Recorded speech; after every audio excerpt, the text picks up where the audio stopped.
Okay, President Tolan, whenever you're ready. Thank you. I'll call this meeting to order at 7 p.m.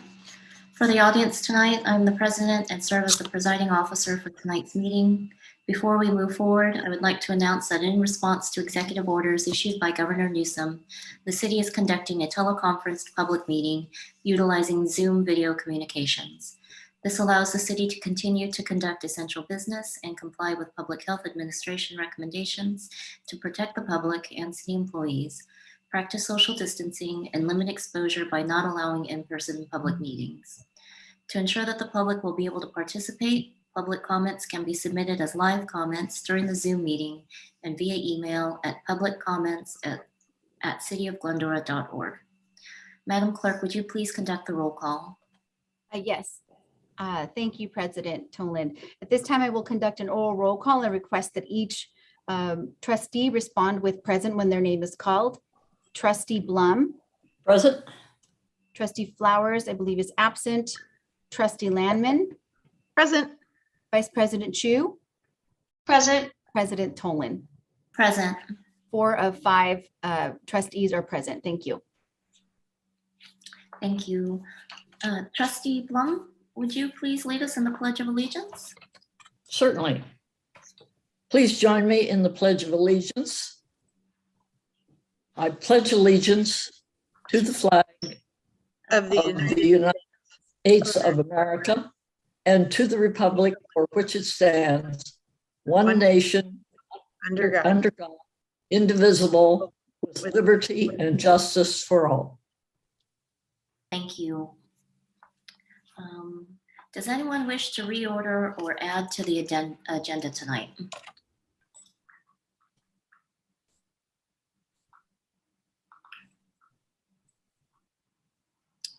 Okay, seeing no one.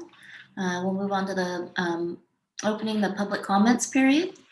We invite members of the public to address the Board of Library Trustees on items listed on the agenda. Speakers are limited to 3 minutes, speaking once on both on and off agenda items. This is your time to speak uninterrupted. Please address your comments to me, the presiding officer. Public comments is limited to 30 minutes. If you would like to request to speak, select the raise hand icon in Zoom before the close of the public comment period. You will then be called on when your turn is up to speak. Have any public comments been received? At this time, we've received no requests via the attendees or emails through the public email address to give public comment. Thank you. So we shall close the public comments period then. On the board statements and reports. Do any of the trustees have any reports or announcements?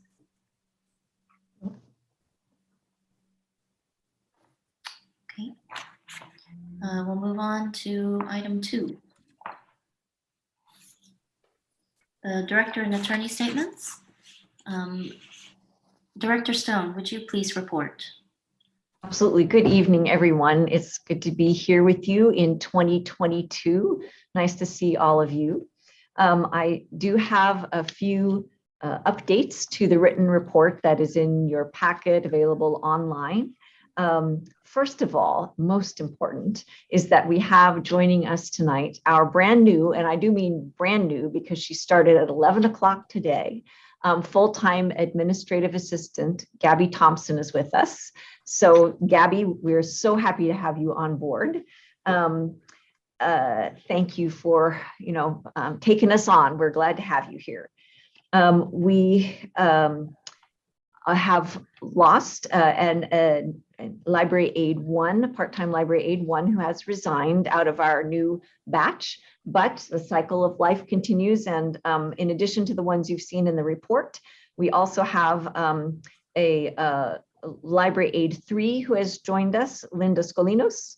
And we have starting tomorrow a library aide 1, Annika Lotti. So we are just delighted to be onboarding even more folks as we move forward, and we will keep you posted about all of that progress. There are a couple of things I just wanted to mention about what to expect in the months to come.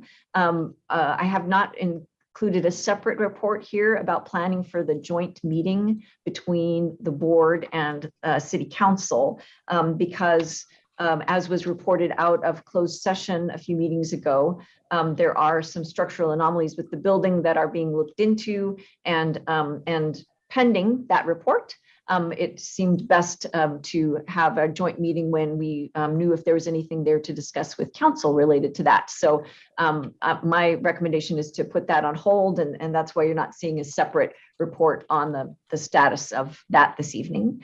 And then also, if you notice, we are planning to, COVID permitting, we are planning to return to the policy review process that the board usually goes through in non-COVID times.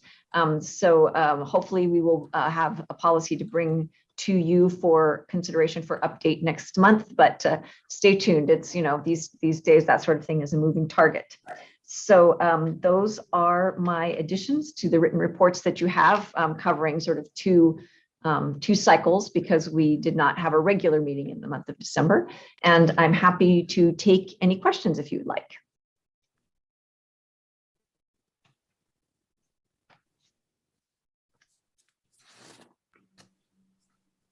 Are there any questions? No? Okay, seeing none. Okay, let me just chime in for a few questions. Okay, I saw in the report that I love the QR code thing. And you guys are thinking about putting those QR codes on business cards for a press reader.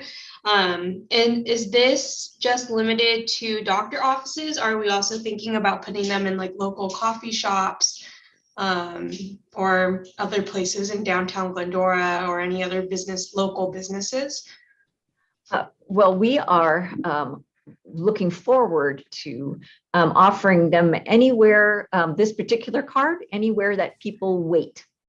So, so we are starting with medical offices, and we are happy to expand to all those places that you just mentioned. We just need to do it sort of in phases, because it takes a certain amount of outreach and context. Yeah. But we love those ideas, because the whole concept of this card was to encourage anyone who finds themselves waiting in places that used to have a stack of magazines and they don't anymore, that we can be of service to them. So thank you for those ideas, and keep them coming. We love it. Yeah, and I would even say that the cards are great, especially because they could take it with them, but also just having those local businesses, just putting a flyer, asking if they're okay with putting a flyer on their window. That way it's more visible for people to see. I think that would be exciting. I think a lot of people would start using it that way.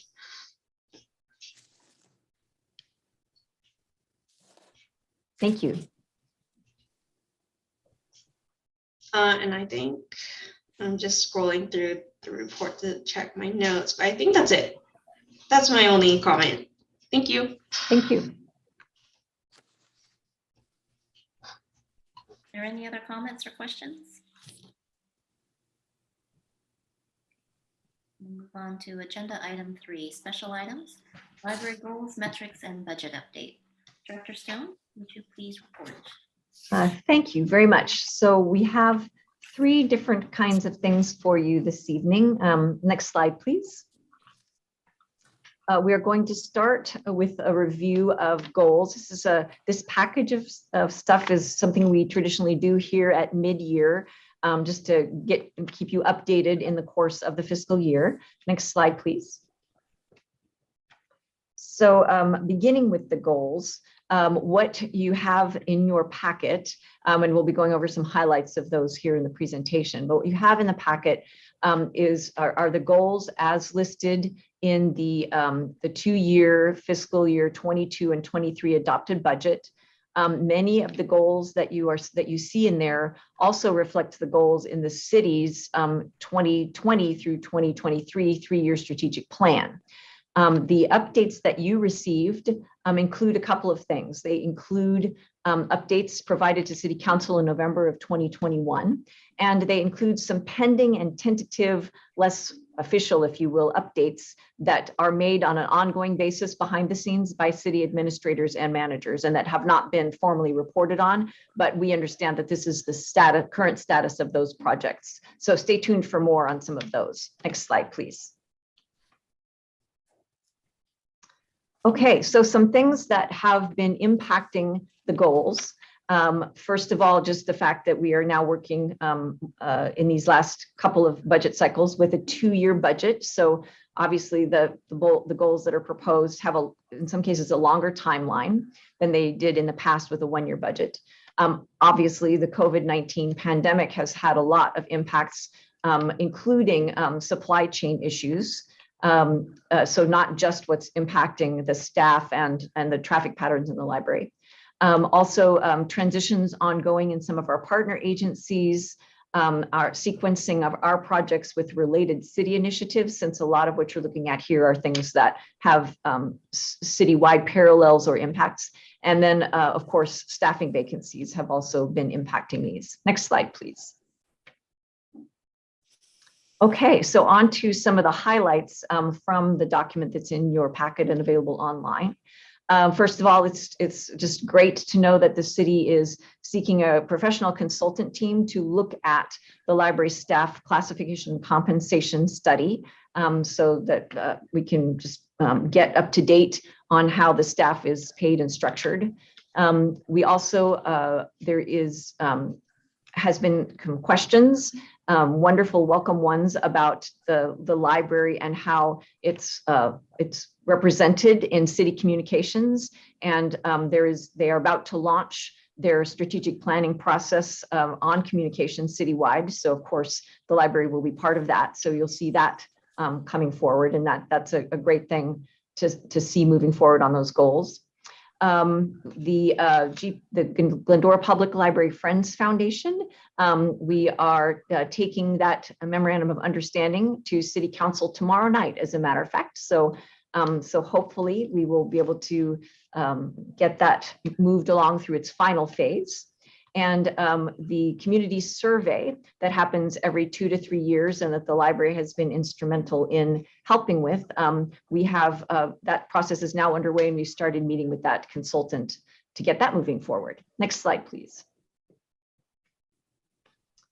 Other great progress just on the citywide cooperation front.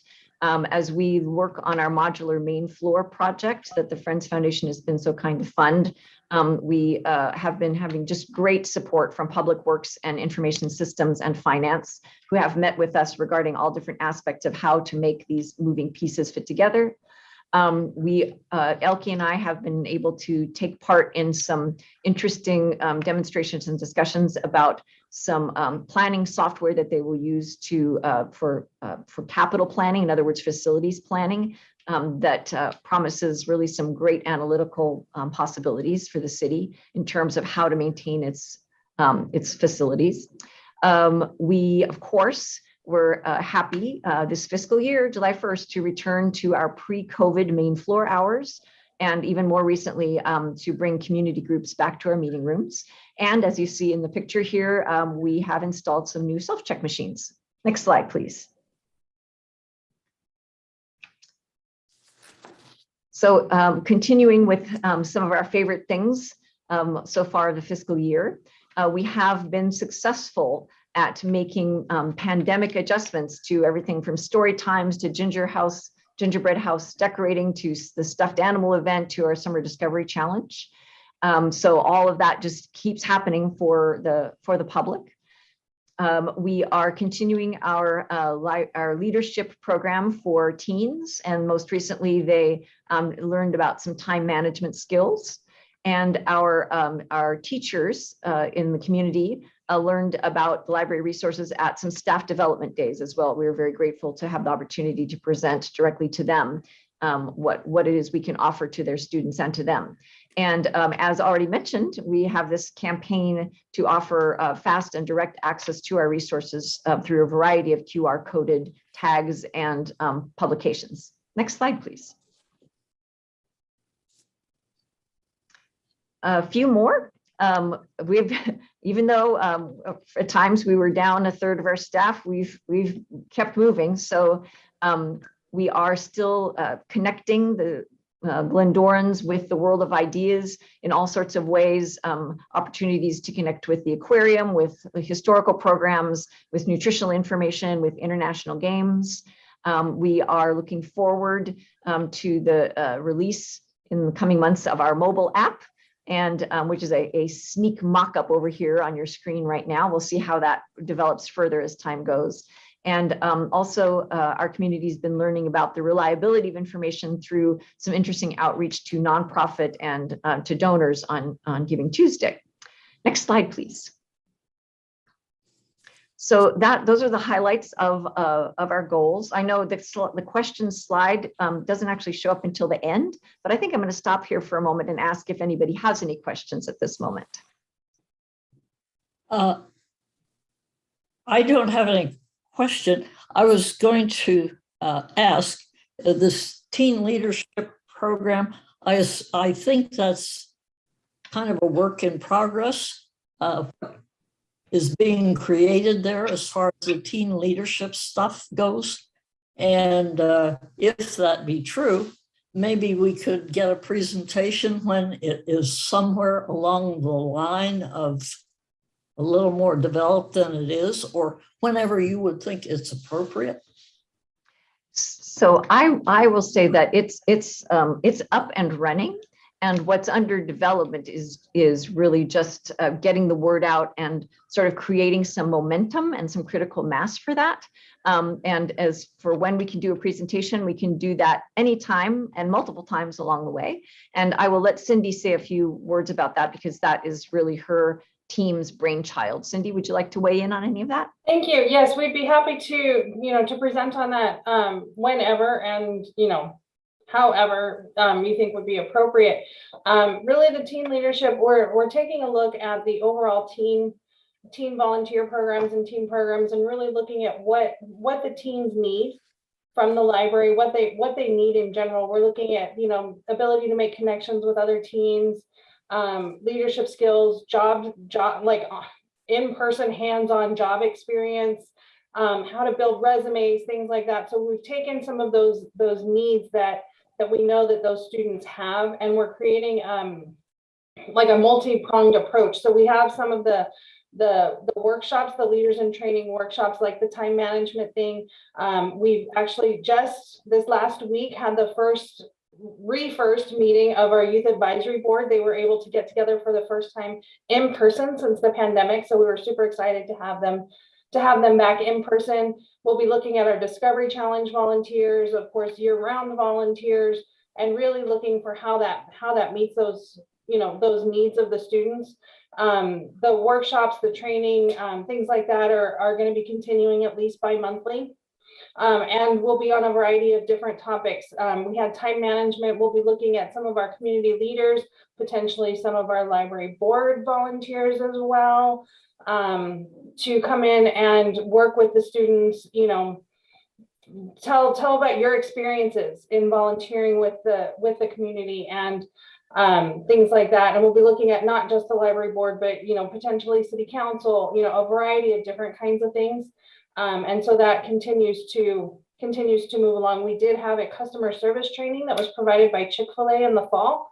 And so we are looking at bringing in outside speakers and outside activities as well, so that the students have a variety of experiences and training. We did reach out to the school districts ahead of the time management workshop, and I know that one was sent out by GOSD to all of the Glendora High, Sandburg, and Goddard students.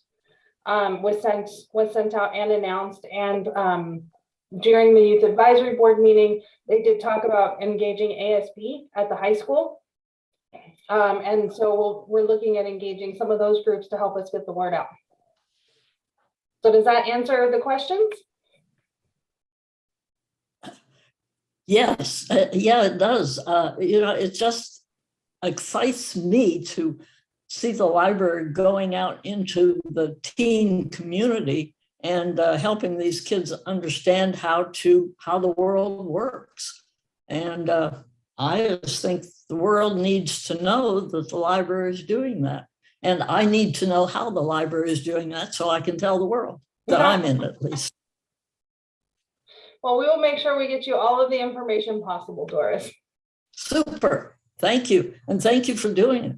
It's our pleasure. It's the team that's working on it is quite passionate about it. So it's a great thing. Yeah, sure is. Thank you. Mm-hmm. I want to mention to anyone who might be listening as we talk about starting to bring in-person opportunities back to the library, that we are very conscientious about keeping track of the health orders and of working with city administration on our proposals and on our details and how we are making all of that possible so that it's as safe as it possibly can be.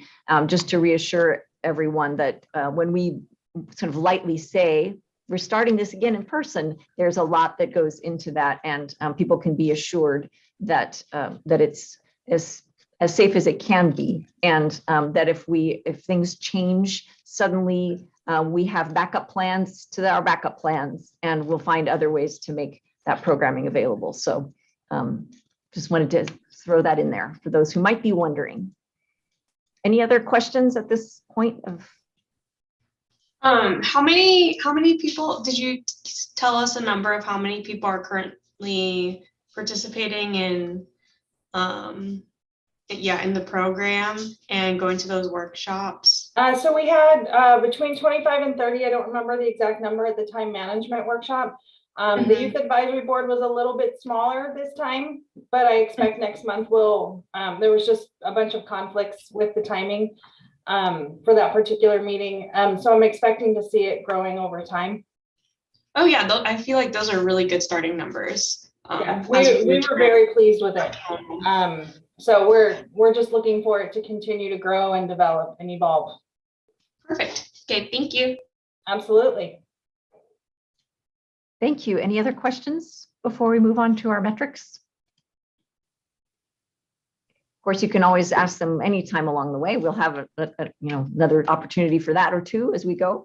So the next chunk of your semi-annual report here is on our statistics or our metrics. Next slide, please. So just a little bit of background about this.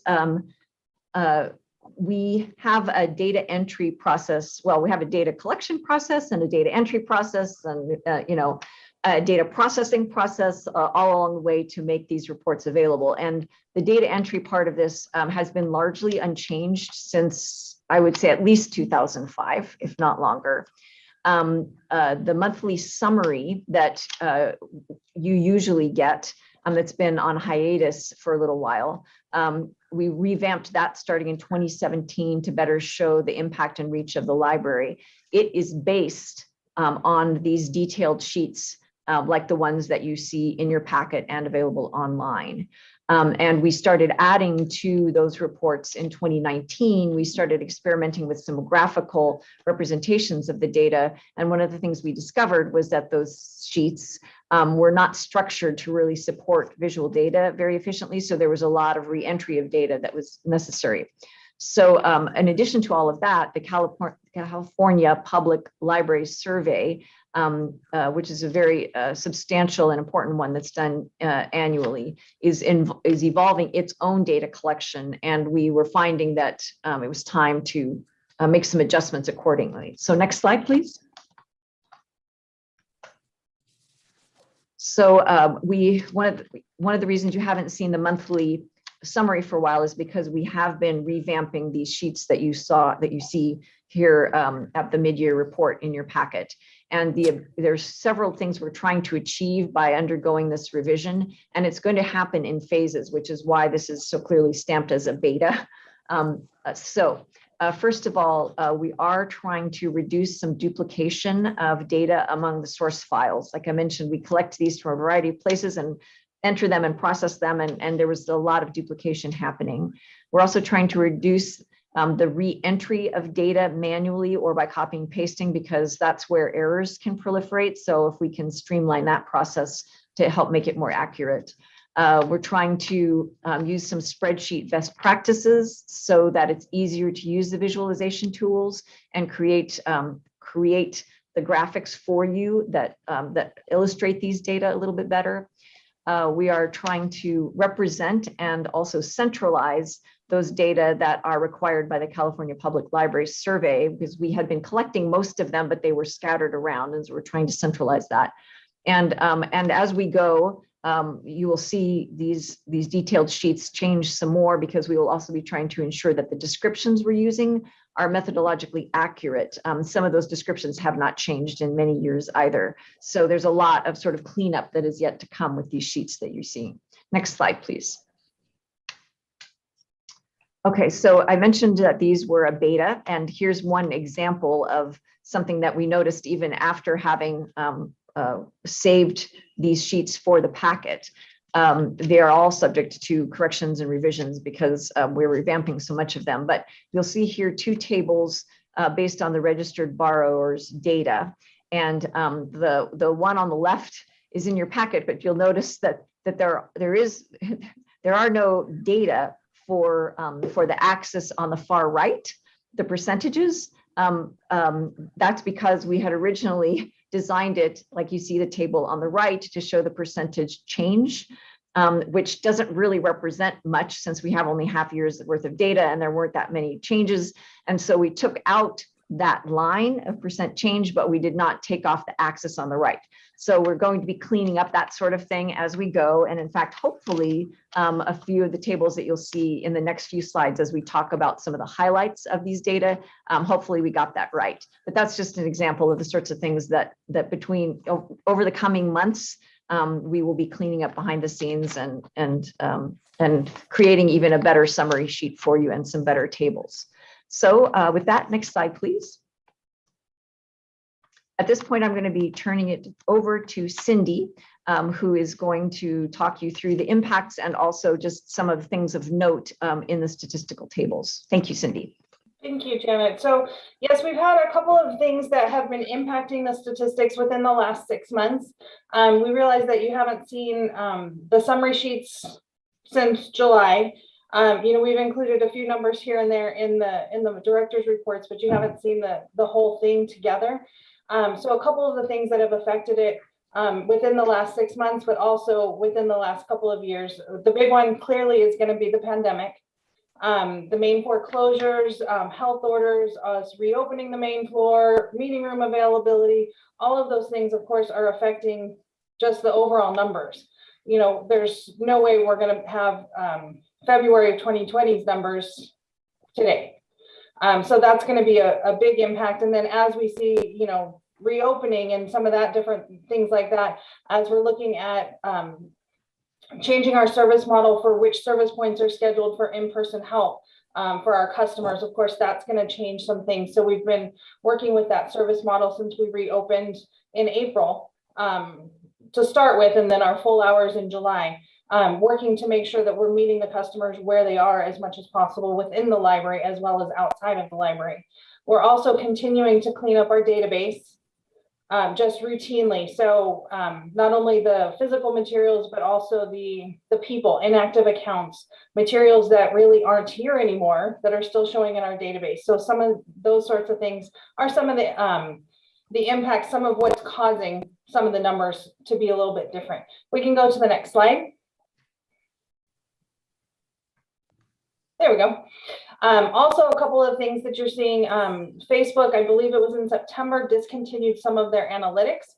And so you'll see a big drop in the social media touches that we've had. We just can't get those looks anymore. We're still getting the looks, but we're just not getting the numbers for that anymore. We're seeing some impacts from the GPL in your pocket, that QR code campaign that we're starting to see with some of our publications and things like that.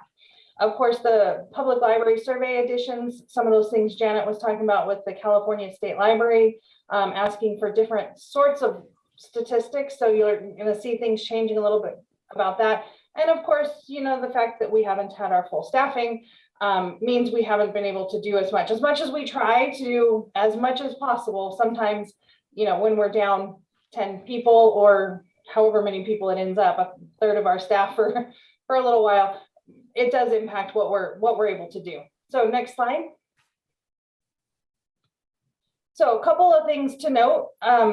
Generally around the holidays, we have a bit of a lull. So November and December, we typically see lower statistics with our visitor counts, our questions answered, you know, as people, you know, are busy with the holidays and things like that. Outside of that, we are slowly inching back up in many, many areas. Our library visitors are coming back up. Our checkouts are coming back up. The number of questions that we're answering at the public desks is coming back up. So we're really starting to see a lot of those, our meeting room attendance, our program attendance, they're all inching back up more towards March of 2020. We're not, certainly not there, but we're inching back up outside of these, this lull, which is typical that we see this every year, November, December time. The account cleanup really, over the last couple of years, we're seeing less new registrations than we are people that we take out because of inactivity. So any patrons, any customers who have not used their library card in 5 years are automatically purged from the system. That's not something our staff touches every day. It happens actually nightly. It's just something that routinely happens, and those taking them out is outpacing the number of new registrations that we have. Really what this means is we're having a database of active users instead of a database full of inactive users that are just kind of taking up the space. So that we're really just seeing a more accurate count of active users than before. The library meeting room, now that we're able to welcome our public customers and community groups back in, we're starting to see those numbers picking back up. And of course, some of our in-person library programming that we were talking about, of course, within all health orders, we're very careful about that, but we're starting to see all of that kind of picking back up. And we've had some of our literacy pairs return to us.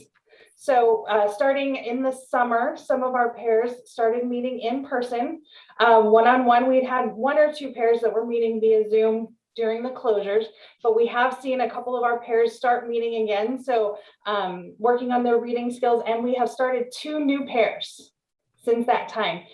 New people have come in to start learning how to read or developing their reading skills more so that they can meet their personal goals. If we can go on to the next slide. A couple of other things that we're looking at, our Wi-Fi statistics are getting close to our pre-closure statistics now that our library is starting to fill back in. We have been, as Janet has been reporting, we've been working on right sizing our collection. So the collection as it is, of course, we cannot just keep buying books without taking anything out. We just don't have the space for it. And the collection is a little bit big for the community use that we have. So we've been working on right sizing that. We did have to take a brief pause for a little while as we focused on staffing our public service points during some of our slimmest months. And also during that time, we paused our ordering of new materials as we were training some of our newer staff. So we'll be picking back up with that here later this month. So we're excited to get back on some of that work.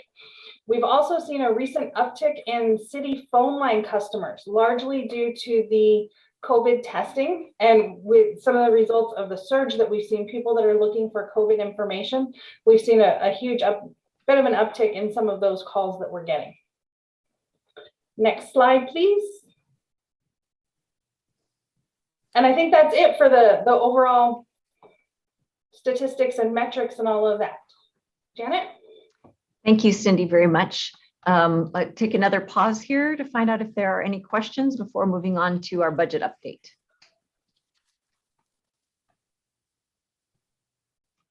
Okay, if you think of any, be sure to let us know. Next slide, please. Okay, so starting out again with a little bit of background regarding the budget.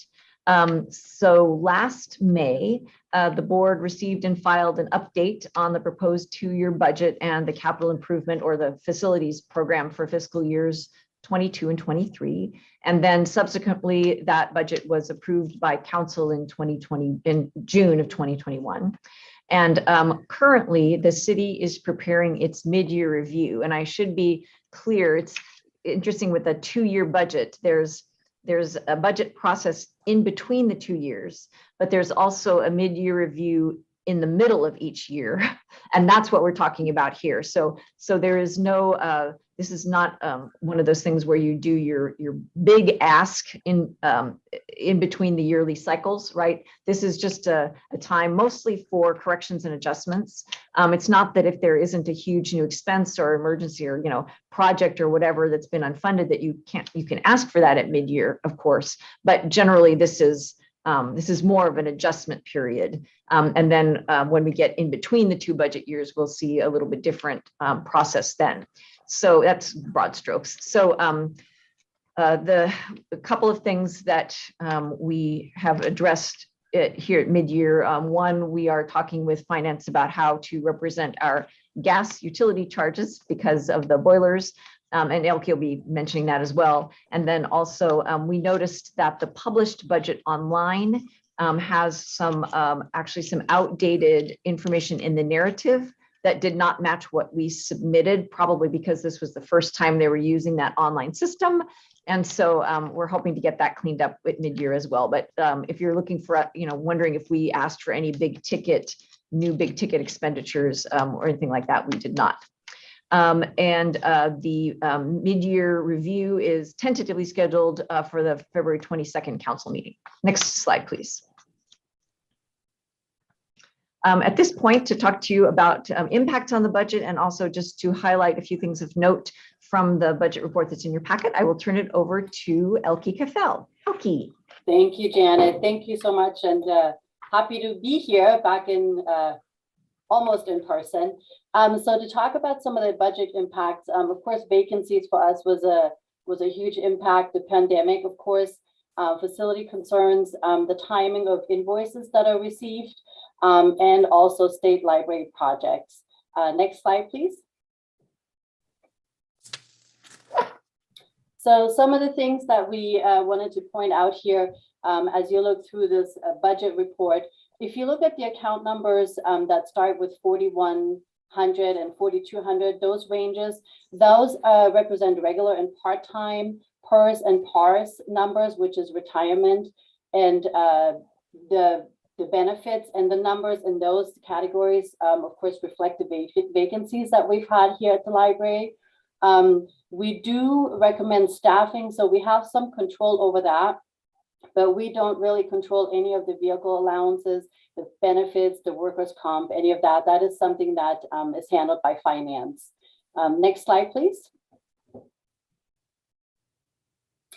So something else to note, of course, with our office supplies and our building materials, they were affected so far this year by reduced traffic. And in regards to office supplies, of course, fewer staff. When you have fewer staff working here, less office supplies are needed.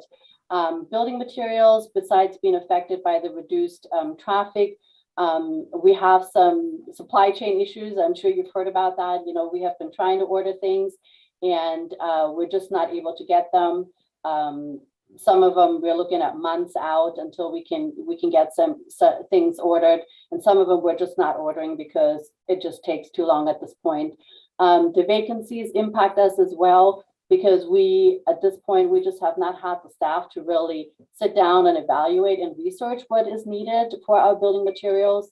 So we are hoping with Gabby joining us that this will definitely help us out a lot, and just taking a look at what needs to be done. We just have not even had the time to look around and be proactive in some of these things that we have been doing in the past. One of the other things that's affected with the building materials, last year we were able to purchase a lot of cleaning supplies in addition to what was received from Public Works. So we actually have not had to purchase as many things this year. So we were stocked up last year and we're still kind of using up that supply. Of course, eventually that will run out, but we're not using as many cleaning supplies as we were when we were close to the pandemic. Not as many disinfectant sprays and those kinds of things. I mean, there's still plenty of hand sanitizer and all of that, but it's not as much as what it was during the pandemic closure. Next slide, please.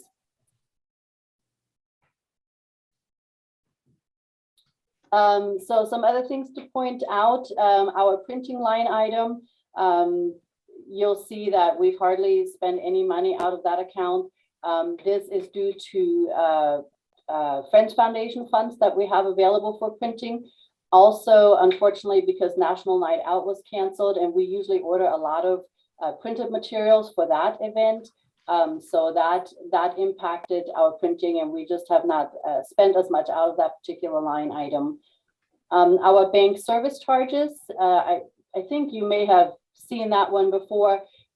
This is reflective of our pending implementation for our e-commerce, which we are still working through. It's unfortunately a slow process, but hopefully we will get there soon.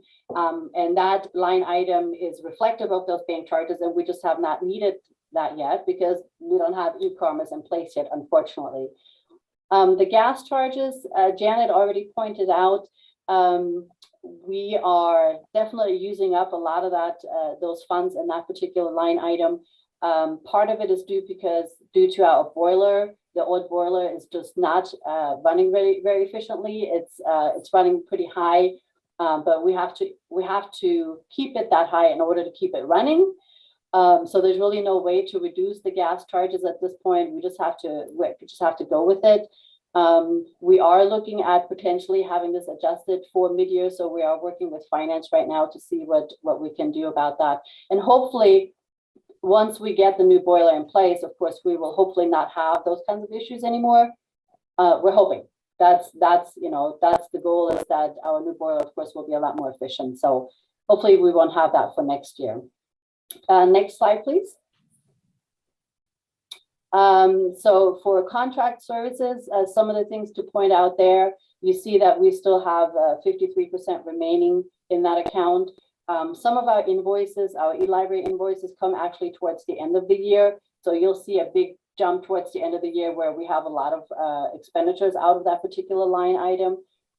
We do have some Summer Challenge software that was supplied by the California State Library, and so there we didn't have to pay for it. We have some other things pending, like our shade solution funds, which are still pending our structural analysis. We had asked for those funds in hopes of providing some kind of shade on the plaza. And of course, that kind of evolved into a bigger thing. And so those funds are still sitting in that account, pending whatever the outcome of the structural analysis is. One other thing that's still pending is also an increase in our subscription costs for our statistical tracking software. So that's not reflected there yet either. If you look at our uniform and linen laundry, we have not spent any money out of that account, and that is just due to staff vacancies. We just have not had the bandwidth to deal with that. But again, thank you to Gabby, and I've already talked to her about that a little bit. We are hoping that she will be able to help out with that and just tackle that.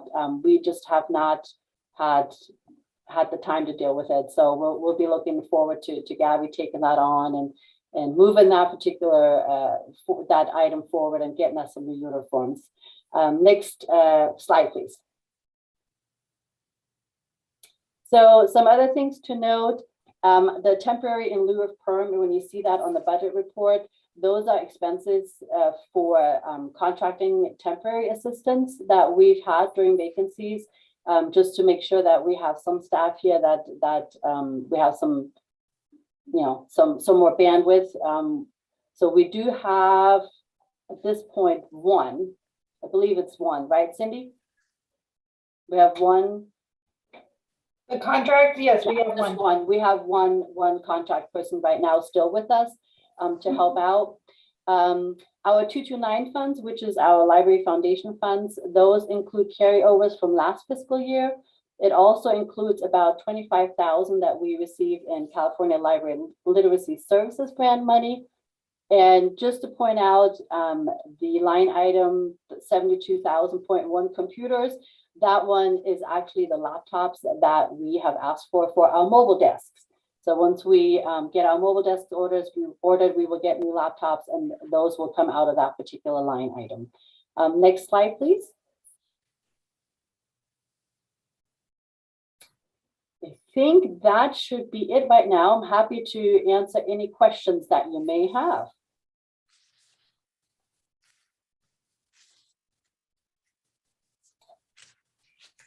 So thank you, Elke. While you are cogitating, see if there's anything else you want clarification about, I will mention Elke talked about the cleaning supplies and the closure.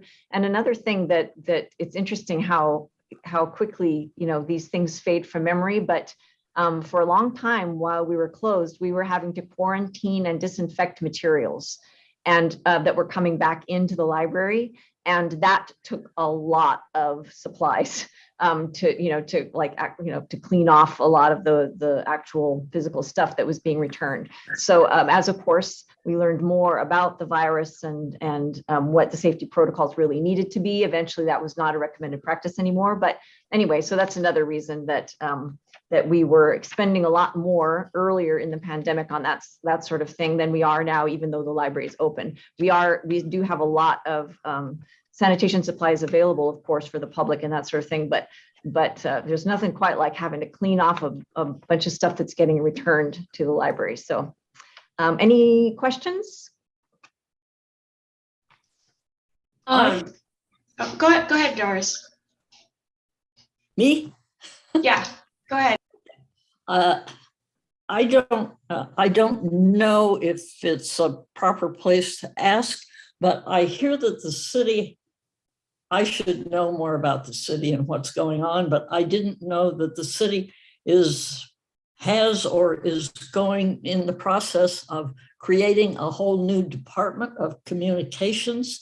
And if that be true, I was wondering how that might affect the library. If you have heard that there's a whole new department in the works, you know more than I. There is a communications office or division that's part of the city clerk's office. And what's happening is that they, and with assistance of, it's a citywide effort, are going to launch a communication strategic plan. Whether or not a communications department arises out of that, I think has yet to be seen. That's the whole reason for doing the planning is to discover what's really needed for the city. So I have not heard that is the case, but there is, but the current communications office, which of course includes Greg Morton, who you're very familiar with, and also Craig Gill, also you're very familiar with. Greg is going to be sort of spearheading this with the city clerk, and at least that's my understanding of how it's going to be launched, and we'll see what comes out of it. So does that clarify what you may have heard, or? There was, if I can interject really quick. Oh, wait. Yes, please. Yes, please. Because I may be getting all that wrong. No. You're not wrong. There is a division of communications, and they are working on, communication strategic plan. However, at the last city council meeting, the city council approved the creation of an information technology department.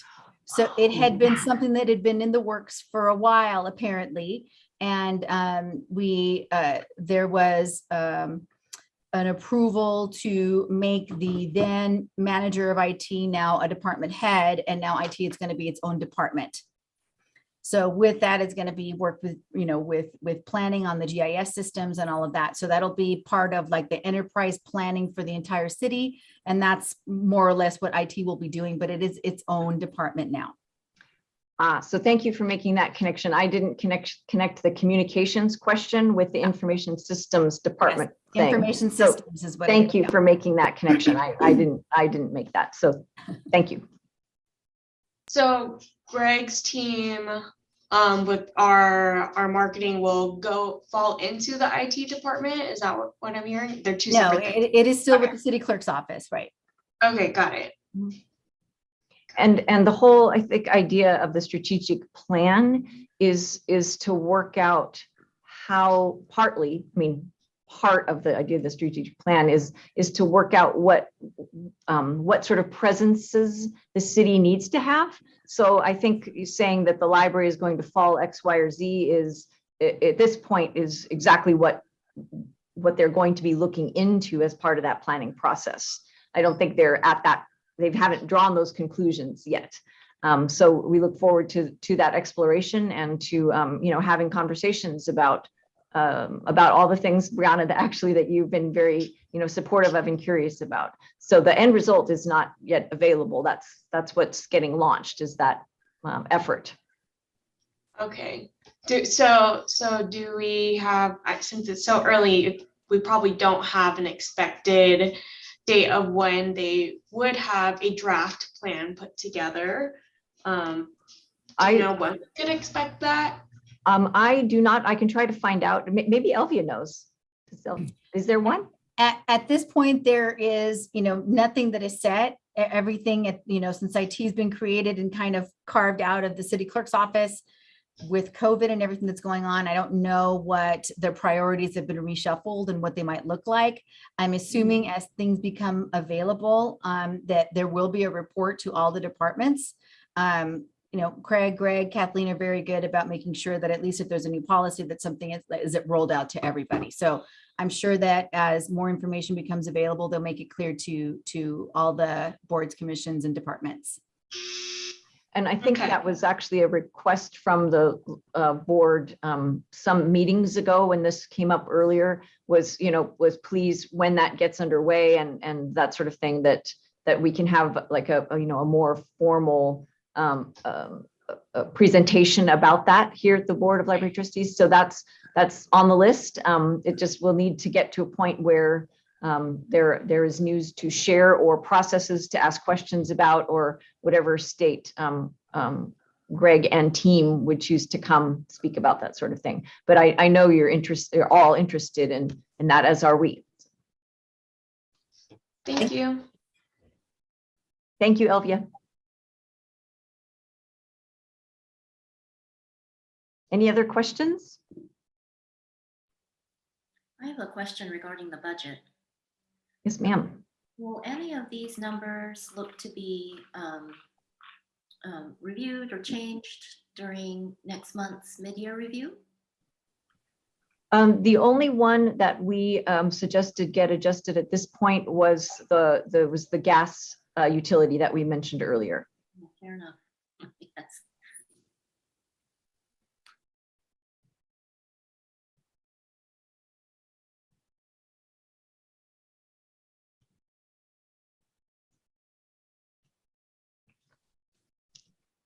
Anything else? Thank you all. Thank you.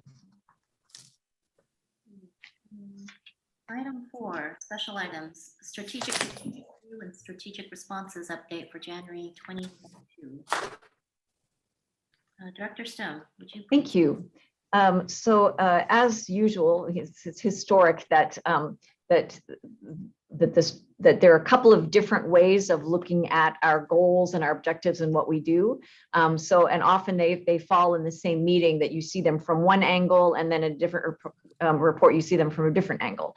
So this piece of the evening is about just going through our strategic framework, what we otherwise refer to internally, at least, as our 8 responsibilities, and also the ways we are responding to those, to that strategic framework. So next slide, please. So I want to mention, first of all, that my apologies to our using and viewing audience, because in the transition from PowerPoint to PDF and on through where it says click here, I don't believe was actually live and clickable in the packet online. So I just wanted to mention everybody who wanted to go see the YouTube vision is that you can go to the Go Glendora links on the city's website.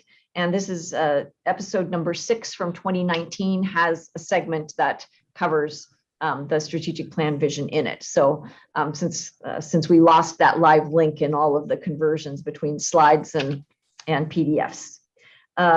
So next slide, please. So as I go through each of these, the responsibilities very briefly, because I know you've been exposed to these before, I will mention that when we talk about what the responses have been, we're only going back to October. This is just a short chunk of time review. So it's just a few months of what's been happening with each aspect of the strategic framework. And also, you know, one thing that you'll see impacting those few months is that in the course of this, we were onboarding 9 people. So we weren't operating with the full staff, and we're operating with brand new staff now. So that's part of what you will see as we address each of these and what's been happening just since October. Okay, so we don't put these in any sort of order of priority or anything else. These 8 responsibilities are all equally important. Some of them have a longer, richer history here than others, as you will see when we talk through these tonight. So the first one is the idea that the containers that ideas are in, those containers decay, and they also just get outmoded. And so one of our responsibilities is making sure that the way to access those containers and the containers themselves do not make the ideas inaccessible. And we have to preserve that physical access to the ideas that are inside. If that means crumbling paper, if that means switching from floppy disk to, you know, the cloud, all that sort of thing. So next slide, please. So in the realm of this particular responsibility, our main thing about preservation that we have been spending time on is getting ready for the local history aspect of our 50th and 140 South anniversary of the building. And we are planning a local history initiative that will help us capture, preserve, and share the community's own resources of local history. So that's really been our focus. We don't have that product yet, but that's what we've really been focusing on in this responsibility since October. Next slide, please. Okay, so another aspect of the world of ideas is that you know, like some would say is true of the universe, ideas, the universe tends toward chaos, and that is true of ideas as well. That world of information just gets messier and messier, and it's up to us. That's one of our responsibilities, is to help provide order to that chaos. So next slide, please. In the realm of organization, our biggest asset are the people who work here, because they are the ones who help make sense of what the customers need and connect them, whether it be with books or other resources or other people or other ideas or other opportunities. That interpersonal thing, our staff is really our biggest organizing influence. And so the fact that we have been onboarding all these new folks is really our strongest contribution lately in the world, in the terms of organizing the world of information. Next slide, please. So this one is, like I said, one of those that we are historically really very good at. Because we are corporeal beings, we always need to actually be brought in proximity to the world of ideas. We need to be near it, whether it's near it electronically or near it physically. We have to, you know, be in its proximity. So the world of ideas needs to be nearby. Next slide, please. And this one we are really good at. We do a lot of this. So among the ways that we have brought the world of ideas nearby to our community, we have lots of opportunities for viewing and interacting and discussing the world of ideas everything from the Battle of the Books, and I'm cheating a little here because that was right at the end of September and not technically in October, but you know, I wanted to mention that. So Battle of the Books went hybrid. We've had model trains, we've had Novel Idea Book Group, International Games Week, Aquarium of the Pacific. We had the Alley Cats come and do a Christmas program. Next slide, please. Other ways that we have brought the world of ideas nearby is implementing the press reader subscription, which brings over 7,000 online magazines and newspapers to you electronically, and also the California State Library's great selection of resources that help with job-related skills, new careers and training, and preparing for workplace entry exams. All of that has come online. Next slide, please. And these are all different ways of making sure the public can get next to the world of ideas. We also have gone out and worked with school district and Foothill Christian School professionals, learning how, and they have, because of that, learned how students can access research, homework help, and reading resources. So we have gone to them to be proximal to them. Also, the QR code campaign that we talked about before is a way of making those resources directly accessible at the end of the story stroll, through the discovery tags that were distributed by the teachers, like we talked about coming to the doctor's offices. So we do a lot in terms of making sure the world of ideas is nearby. Next slide, please. Oh, and it's even more still. So we took our expertise on the road and went to a Friends Foundation micro fundraiser, at which we provided an activity so they could learn about Hoopla. And then also as we make sure that the gathering space, because you know, it's about people discussing ideas as well as reading about them or listening to them. We've had, as you know, we've had the space tested and found that there was no corrective action needed for any kind of mold or related microbes and fungi. Next slide, please. Also wanted to mention here that one of the components of our 50th at 140 South building anniversary celebration is this idea that we are going out into the community to share the celebration and to share activities that have to do with the library when we go to the movies in the park. And you know, pretty big deal to secure the in and out truck for that, as well as just all of the general planning that's been going into that, and the festivities on the plaza. Next slide, please. Okay, so the bodies with which we use that we use to interact with the world of ideas, they are quite varied, both physically and neurologically, and it's important. It's one of our responsibilities to make sure that that we are not excluding anybody because of the way that their bodies interact with the world of information and with each other and the world of ideas. Next slide, please. So in the last few months, one of the main things we did as we provide programs for Rotary meetings, we coordinate them, is that we coordinated one where the Rotary meeting attendees learned how to best interact with people who are neurodiverse. We are happy to offer that same sort of program coordination service to other groups that find themselves with meetings where they like to have programs and that sort of thing. So just give the library a call and we will talk about what's possible. Next slide, please. Here's another one that we invest a lot in and are really good at. This is the idea that we learn how to interact with the world of ideas throughout our lives. We gain skills that have to do with the processing and the communication of ideas. And one of our responsibilities is to support those skills lifelong, human development all lifelong. So next slide, please. Some of the highlights of what we've been doing over the last few months in this case. So there's lots of opportunities for children and their families to explore creativity, things like Talk Like a Pirate Day and Gingerbread House Decorating Party. Again, sneaking in the Battle of the Books here, the development of reading comprehension, recall, and team building. That program's huge. It hits on a lot of different things about human development and about interacting with the world of ideas. Next slide, please.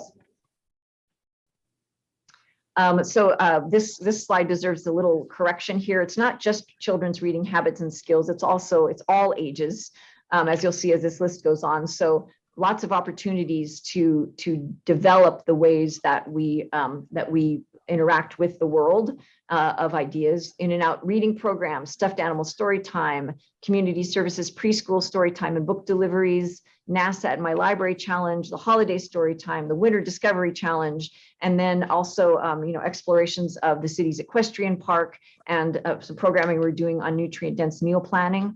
All of this has to do with building our skills and building all sorts of different literacies as for all ages. Next slide, please. Some other developments recently, the Glendora High School Interact Club is going to be providing stories available on Saturday mornings. I've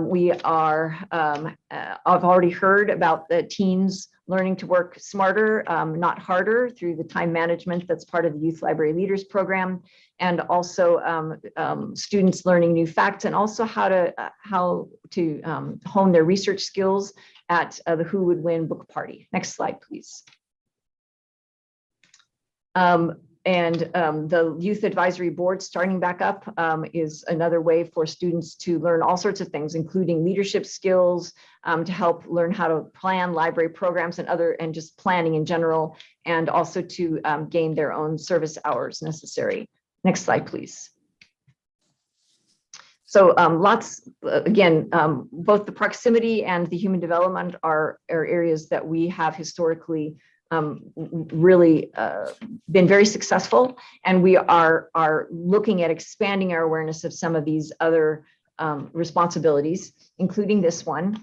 Interpretation and context has to do with the idea that there are different methodologies, different influences on the perception of information and ideas, and that people deserve the whole story, and they deserve to understand how to assess information for its slant and possible influences upon it and its accuracy. Next slide, please.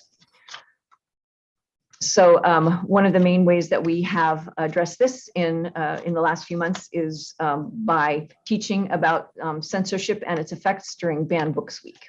Next slide, please. A slightly different aspect of ideas is that they are their property. They're a commodity, and so they can be bought and sold. They can be protected. They can be hoarded. They can be stolen. All sorts of things like that. So part of one of our responsibilities is helping shape who gets access to ideas, protect them and make them available, both depending on what the circumstances are. Next slide, please. So in this realm, this is where we developed our Giving Tuesday campaigns. One was information for nonprofits on how to prepare for the research their donors might be doing about them, and one for the donors on how to investigate and give safely, and how to interpret the data that they could find about the organizations they were considering donating to. Next slide, please. We have here sustainability. The world of ideas requires resources, whether they be trees and paper or electricity for the cloud. And as we know, there's really nothing that's an unlimited resource, really. So part of what we need to do is just address the impacts of resources on the accessibility of information. Next slide, please.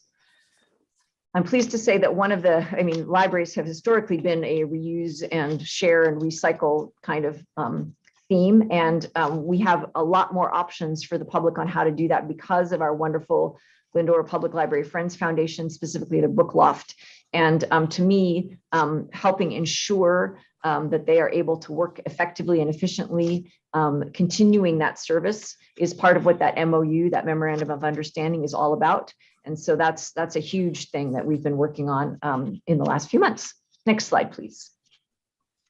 Now, this one is less of a responsibility than just an aspect of the agency that we can't really ignore. There are things that we do behind the scenes that make all of those other things possible. So we always add this one element about clearing the way. Next slide, please.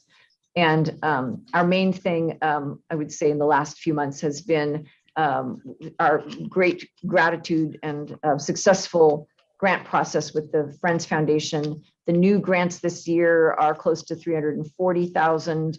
If you add in the rollover funds from previous year, their commitment is closing in, up toward 400,000 for the year. And it really makes a huge difference in the opportunities that are available to the public. Next slide, please. So accessible, sustainable, enduring, contextual, organized, lifelong, valued, and nearby. Those are the dimensions of the library that we've identified in our strategic framework. And it's our strategic responses that change over time with them, with regard to the environment. So that's what it's been like for the last few months. And we are happy to answer any questions about that.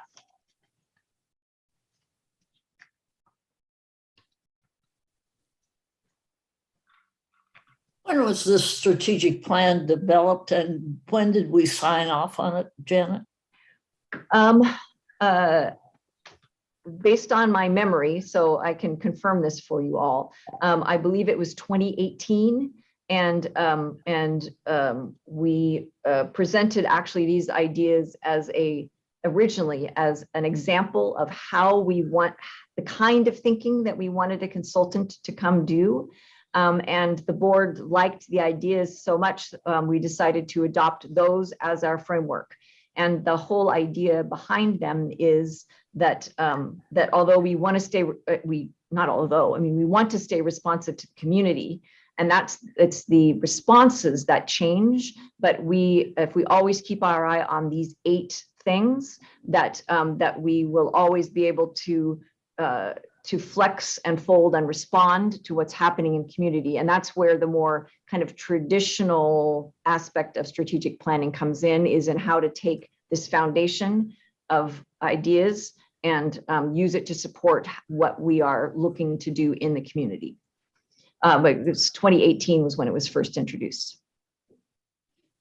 And I remember thinking at the time, as compared to the usual 5-year strategic plan, this was indeed different and interesting, and we all found it so, all 5 of us, and I think anyone else who looked at it closely.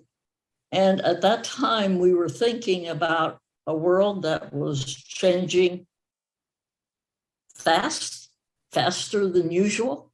However, we were not thinking of a world within that next 5 years that would encounter COVID, a pandemic, and had we not, my guess is, had this structure been as the usual 5-year strategic plan, ho hum, we had this one that was an unusual 5-year strategic plan, not quite so ho hum, but a lot more functioning, or with the ability to add function within a world of pandemic, and who knew what was coming. So,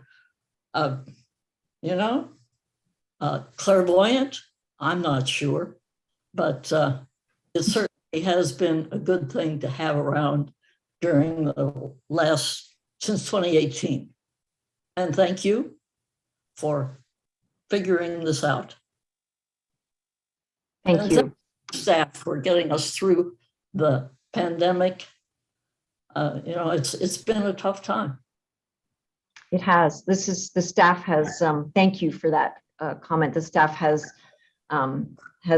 been flexible and creative and brave in amazing ways. It was March of 2020 when they came and said, we can do the equivalent of takeout of library books, of curbside.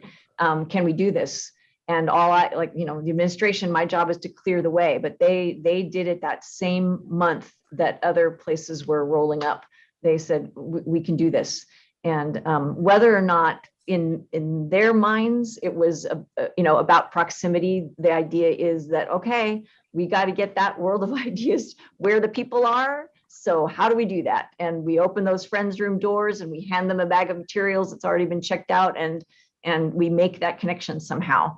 And I'm hoping that whatever comes, in the years to come, that having those basic ideas, we'll be able to roll with it. Thank you, Doris. It's been extraordinary.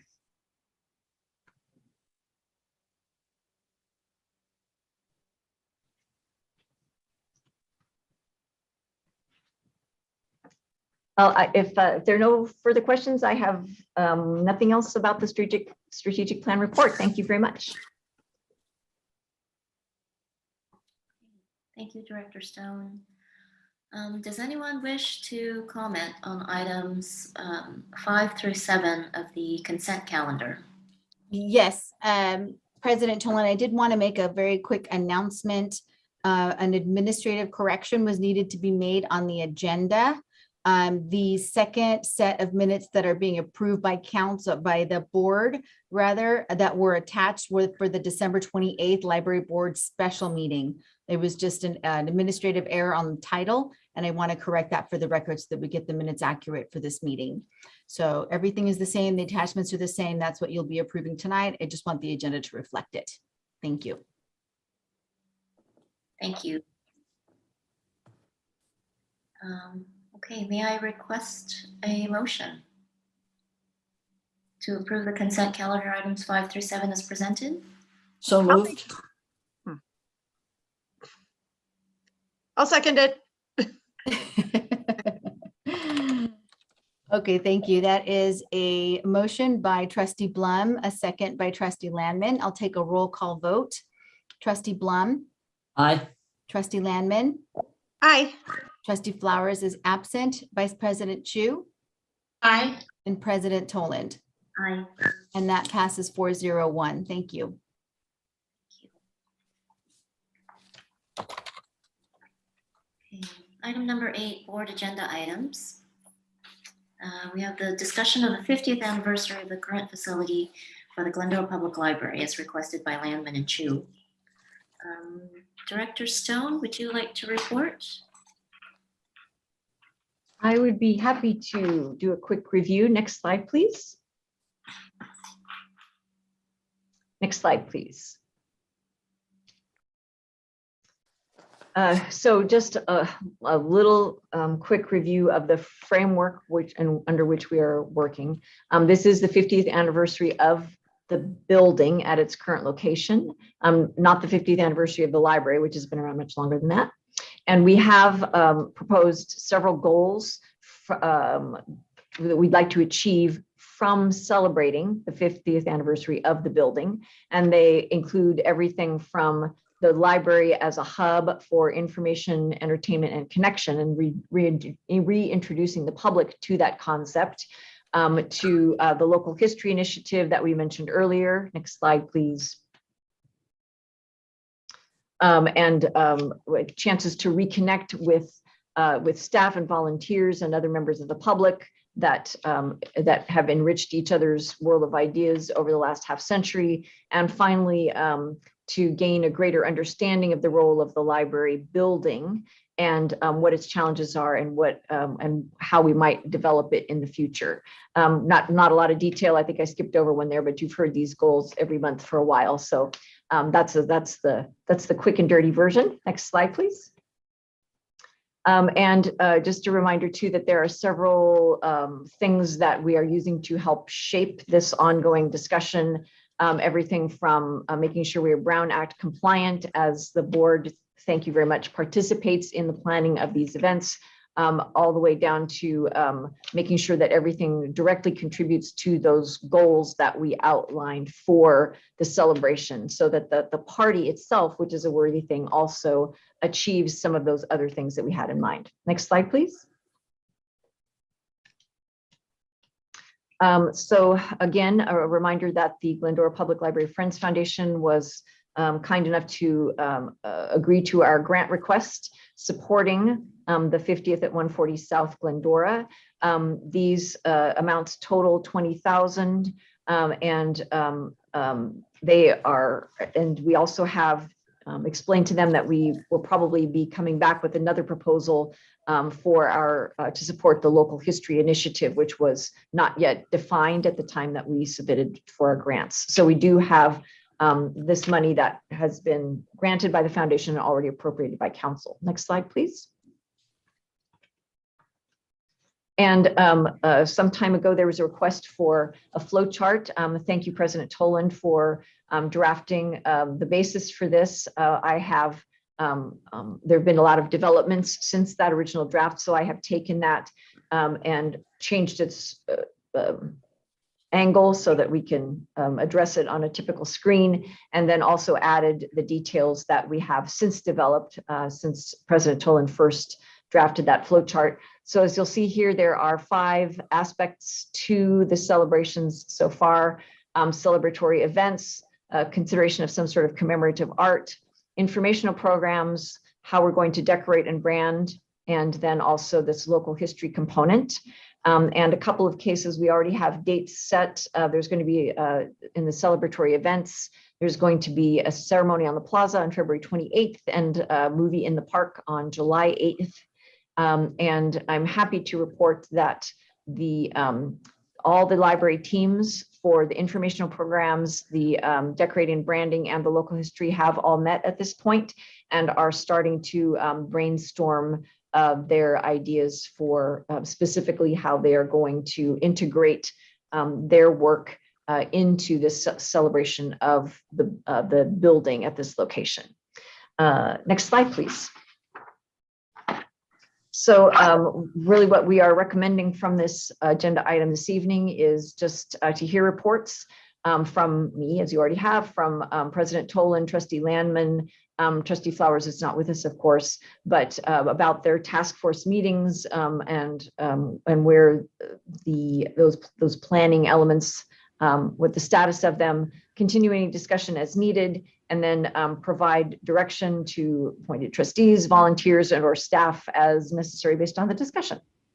So next slide, I believe, is probably the questions slide. And I'm happy to take any, but I would recommend that we hear reports from those who have been working on these projects. Trustee Landman, would you like to start us off? Certainly. Okay. This has been such a fun process. I'm really enjoying this. This is going to be awesome. So it's not what we're envisioning as a ribbon cutting necessarily. It's more of a banner unfurling. And so we're in the process of getting some bids and meeting with people. I'm waiting back to hear from Sinorama some more. And one of the things too is Crust and Crumble. They were going to design a little cookie for a little grab and go for the ribbon cutting, and so that's great. I've contacted the bagpipers. I've left emails and phone call messages to the band director. So I don't know exactly if that individual is out right now, if they're sick. I know there's a lot of COVID cases going on. So that was why I also kind of waited a little bit to contact the students for the art portion, the community art portion. And what I'm going to do is I'm in the process of, I'll be meeting on the phone with the instructors from Charter Oak, art instructors from Charter Oak, St. Lucy's, and Glendora High School. So I'll be meeting for sure via phone with the Charter Oak art teacher this week, and I'm just waiting to hear back from the other 2 individuals. And then I'll set up a Zoom call to meet with the students, because I know the schools, they kind of have a freeze on visitors right now because of the COVID outbreak. So I'm doing that, and bagpipes. Yeah, that's Tomoko, did you want to add anything, President Toland? No. I mean, Is that good enough for now? Yeah, we're meeting again this Thursday just to talk about more the mechanics, right, of this banner that we want, that we're envisioning. Yes. To see more bids as well and get other individuals to walk it.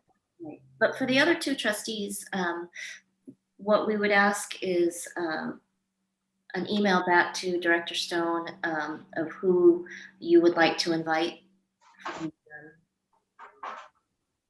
the presentation on February 28th. We have a list gathered together, but we need your input of who else you would like to see there, or who else should receive an invitation. I looked at the list that you guys had sent out already, and I think it's a pretty good list. You guys have included pretty much everyone that should be there. I can't think of anyone else who we should invite. Trustee Blum, you're so involved with the community. Is there anyone else that you wanted to add? If you do, please get that list over to Director Stone. I'm thinking, and it takes me a while. I'm kind of slow. How long do what is the drop dead date for? Oh, I thought of that person. No, we would like them within the next week, 10 days, but Okay. we're doing. Well, I was going to say, President Toland's in the working on designing invitations and getting invitations set out as well. Sent electronically via email and or paper. So if you think of somebody later, we could always add them to the list. Okay, but I'll try to think of anyone within the next week. And then if I'm late, I'll send Janet the name and you can decide whether or not you want to add it. So that works. The best thing is for all of that to come to me. Thank you. Yes. Rather than to each other. Yes. I will send it.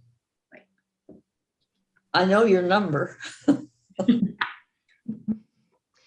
If I may, I just do also want to clarify, just for vocabulary's sake, that we are getting quotes. We are not getting bids. I just want to. Okay. Yes, So, quote. our group won't meet again until February 28th, after the night of the after this ceremony is taking place.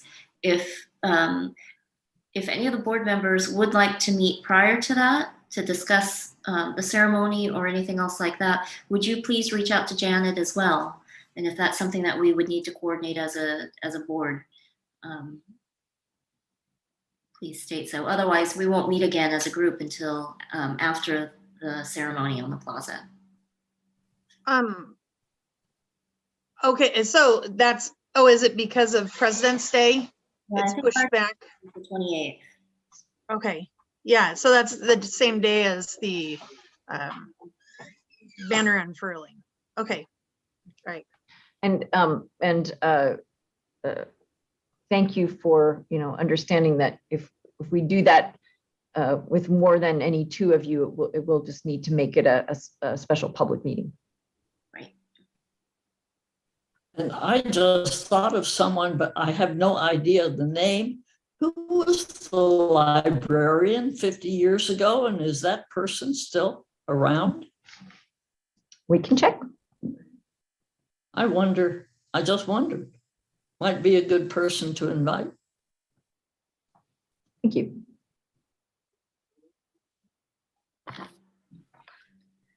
That's all I had. Any questions?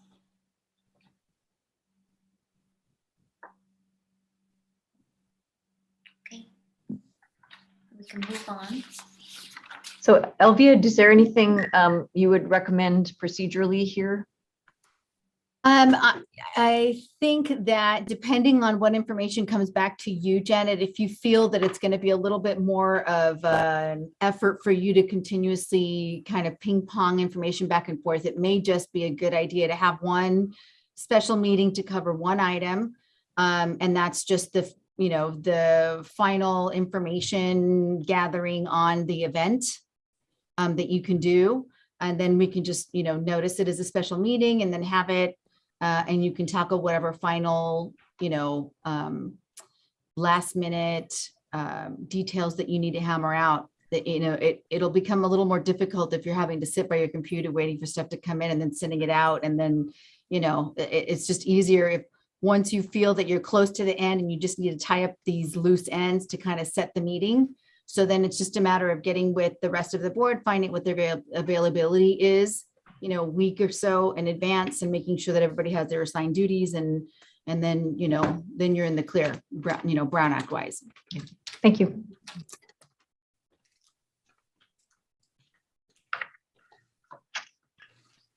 Moving on to item number 9, new business. Mid-year review of Board of Library Trustees goals. Director Stone. Thank you. Next slide, please. And next slide, please. Okay, so this is another mid-year process. This is your mid-year process. Annually, when we're not in the COVID world, at halfway through the year, we offer this opportunity for you to review the board's goals, as distinguished from the library's goals. So these are yours. Just as a reminder that in July of 2021, the board unanimously adopted the existing goals as presented. Those are in your packet and available online. And this is just simply an opportunity to assess your progress and plan for the next 6 months. I should mention that in the packet, the oversight document and the roles of the Board of Library Trustees are provided as backup information. It's the goals document itself that is the one under consideration. So there are several things in the packet, but it's the goals that are under consideration for this particular item. Next slide, please. And so we are recommending that you review the status of the board goals for fiscal year 21-22 and take action on any reports or revisions as needed.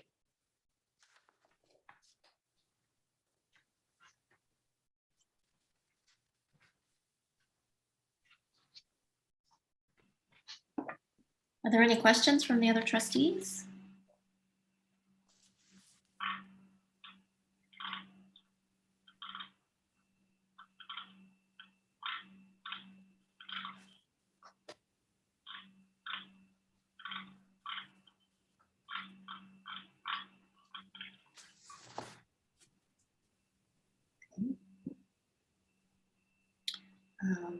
I'll request a motion. So if there's no action taken on this, then it's just receive and file the report. Okay, thank you. So is there a motion then? Yes. May I have a motion to receive and file the report? Move to receive and file the report. I'll second it. Thank you. That is a motion by Trustee Blum. A second by Trustee Landman. I'll take a roll call vote. Trustee Blum. Aye. Trustee Landman. Aye. Trustee Flowers. Oh, absent. I'm sorry. I don't know why I said it. Vice President Chu. Aye. And President Tolan. Aye. That passes 4-0-1. Thank you. Thank you. Moving on to new business, item number 10. Review the library fines and fees for submission to city's master schedule of fees for service for fiscal year 2022 through 2023. Director Stone, would you please present your report? Thank you. Next slide, please. So just a little bit about this process. So the City Council adopts the master schedule of fees for services annually. And sometimes there are changes and, that sort of thing made during the year, but annually they adopt a master schedule of fees for services. It at that time incorporates fees as recommended by the Board of Library Trustees. So your recommendations go into what we propose to the City Council, and then they take it through a process that goes through all of the required municipal fee setting procedures at the council level. So they're the ones that actually sort of codify it, so to speak. Next slide, please. So a little bit more background. Since February of 2020, and of course it's been an odd couple of years since then, the Board of Library Trustees has received research on overdue fees multiple times. And you have also recommended annual schedules, library fee schedules to the City Council twice. And those have included scanning and faxing fee reductions and authorization to create amnesty programs in response to those reports on the overdue fees. Next slide, please. So what we have done is we have taken the current fee schedule, and the library divisions have evaluated it. We have reviewed our own internal files over the course of the year to see if there are any new issues that have arisen that we want to address in any way by any recommended changes. We have continued considering the overdue fees issues and impacts and that sort of thing. So we have not let that die. We are keeping an ear out and an eye out for that as we go. And then we are also looking into options to create an amnesty program in the coming months. Next slide, please. Oh, and for those who might not be familiar with that term, an amnesty program is a way to temporarily forgive overdue fees so that people can clear their records and reduce that obstacle to coming in and using the library's materials. So as it stands, the library's fee schedule as it stands right now, if no other changes are made to the fees, the amnesty program may result in an estimated 25% reduction in fines and fees revenues. However, we have already included that possible impact in the 21-23 two-year budget. So that's already sort of been accounted for. Next slide, please. So after all of those considerations and taking into that fiscal impact into account, what we are recommending is that you approve for consideration by the City Council no new library changes to the City of Glendora's master schedule of fees for service for the fiscal year 2022 to 2023. Next slide, this is the question slide, and I'm happy to answer them if you got them.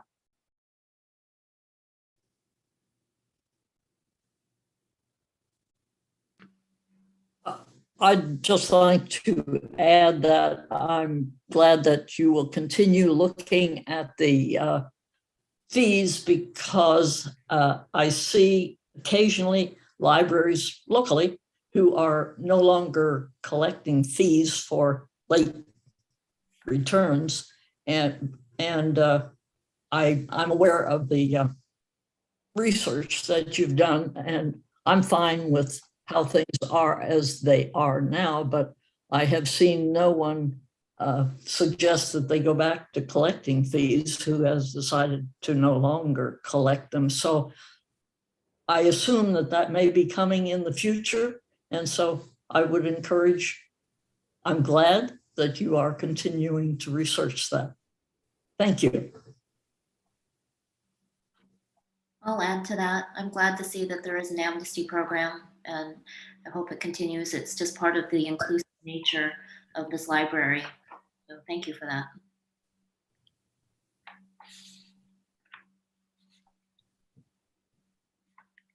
Are there any other questions from the trustees?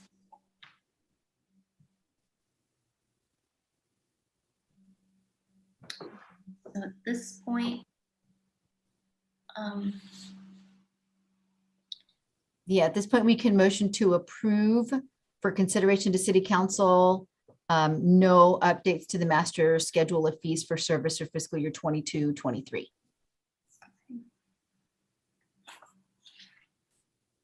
I request a motion. Also move. Second.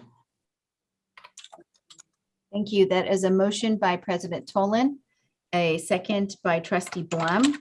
Take a roll call vote. Trustee Blum, Aye. Trustee Landman, Aye. Trustee Flowers is absent. Vice President Chu, Aye. and President Toland. Aye. And that passes 401. Thank you. Board staff closing comments. Does anyone have any? Any of the trustees or any of the staff have any closing comments? I just have one comment. I just wanted to give a quick shout out to Miss Caroline for retiring. I've known her for a long time and seen her work at the library. So we are very grateful for her service to the city, and we will miss her a lot.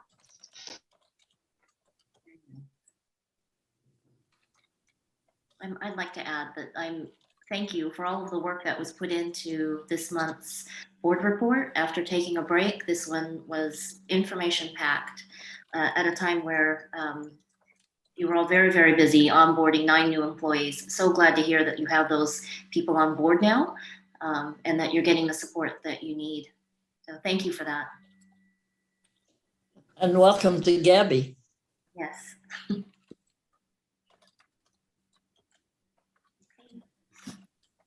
So with that, if there's nothing else, this meeting is adjourned at 8:40 p.m.